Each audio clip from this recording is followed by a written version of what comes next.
എല്ലാവർക്കും നമസ്കാരം. Food and ക്രാഫ്റ്റിലേക്ക് സ്വാഗതം. ഇന്ന് ഞാൻ വന്നിട്ടുള്ളത് എല്ലാവർക്കും യൂസ്ഫുൾ ആയിട്ടുള്ള ഒരു കൊച്ചു ടിപ്പുമായിട്ടാണ്. വളരെ ചെറിയൊരു ടിപ്പ് തന്നെയാണ്, പക്ഷേ എന്നാൽ അത് എല്ലാവർക്കും യൂസ്ഫുൾ ആവുമെന്നാണ് ഞാൻ വിചാരിക്കുന്നത്. ഹെയർ ഡൈ യൂസ് ചെയ്യുന്ന എല്ലാവർക്കും യൂസ്ഫുൾ ആയിട്ടുള്ള കാര്യമാണ് ഇന്ന് ഞാൻ നിങ്ങൾക്ക് ഷെയർ ചെയ്ത് തരുന്നത്. ചില ആൾക്കാർക്കൊക്കെ അറിയുന്നുണ്ടാവും, അറിയാത്തവർക്ക് ഇത് യൂസ്ഫുൾ ആയിക്കോട്ടെ എന്ന് വിചാരിച്ചിട്ടാണ് ഞാനിന്ന് ഇതിപ്പോൾ ഷെയർ ചെയ്യുന്നത്. ഹെയർ ഡൈ യൂസ് ചെയ്യുന്ന സമയത്ത് നമ്മൾ ഈ ഡൈ ഒക്കെ മിക്സ് ചെയ്ത് വെച്ചിട്ട് ഡൈ മുടിയിൽ അപ്ലൈ ചെയ്ത് കൊടുക്കുന്ന സമയത്ത് നെറ്റിയിലും ഒക്കെ ഇങ്ങനെ ഡൈൻ്റെ കളർ വരുന്നത് പലർക്കും ബുദ്ധിമുട്ടുള്ള കാര്യമാണ്. പെട്ടെന്ന് നമ്മൾ എത്രയൊക്കെ ശ്രദ്ധിച്ചാലും ചെറുതായിട്ട് ഡൈ നമ്മുടെ സ്കിന്നിലാവുമ്പോൾ അവിടെ ഒരു ബ്ലാക്ക് കളർ വരും. പിന്നെ കുറേ ദിവസം കഴിഞ്ഞാൽ അത് കറക്റ്റായിട്ട് പോവുള്ളൂ. അതിനുള്ള ഒരു കൊച്ചു ടിപ്പാണ് ഇന്നത്തെ ഈ വീഡിയോ.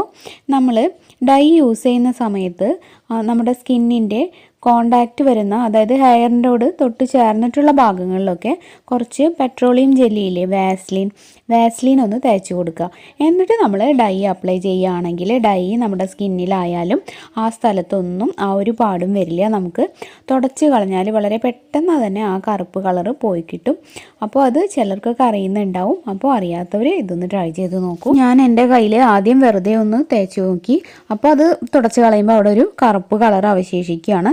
എന്നാൽ വാസ്ലിൻ തേച്ചിട്ട് കുറച്ച് ഡൈ ആക്കിയപ്പോൾ വാസ്ലിൻ തുടയ്ക്കുന്നതോടുകൂടി തന്നെ ആ ഒരു ഡൈൻ്റെ കളറും പോയി. അത് നിങ്ങൾക്ക് മനസ്സിലാൻ വേണ്ടി ജസ്റ്റ് ഒന്ന് ചെയ്തതാണ്. അപ്പോൾ ഈ ഒരു ടിപ്പ് നിങ്ങൾക്ക് ഹെൽപ്ഫുൾ ആവുമെന്ന് വിചാരിക്കുന്നു.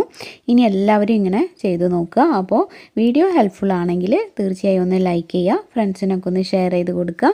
നമ്മുടെ ചാനൽ ആരെങ്കിലും ആദ്യമായിട്ട് കാണുന്നുണ്ടെങ്കിൽ ഒന്ന് സബ്സ്ക്രൈബ് ചെയ്ത് സപ്പോർട്ട് ചെയ്യുക. അപ്പോൾ നിങ്ങളുടെ അഭിപ്രായങ്ങളൊക്കെ കമൻറ്റിലൂടെ അറിയിക്കുക. നാളെ മറ്റൊരു നല്ല വീഡിയോ ആയിട്ട് വീണ്ടും കാണാം. എല്ലാവർക്കും നന്ദി, നമസ്കാരം.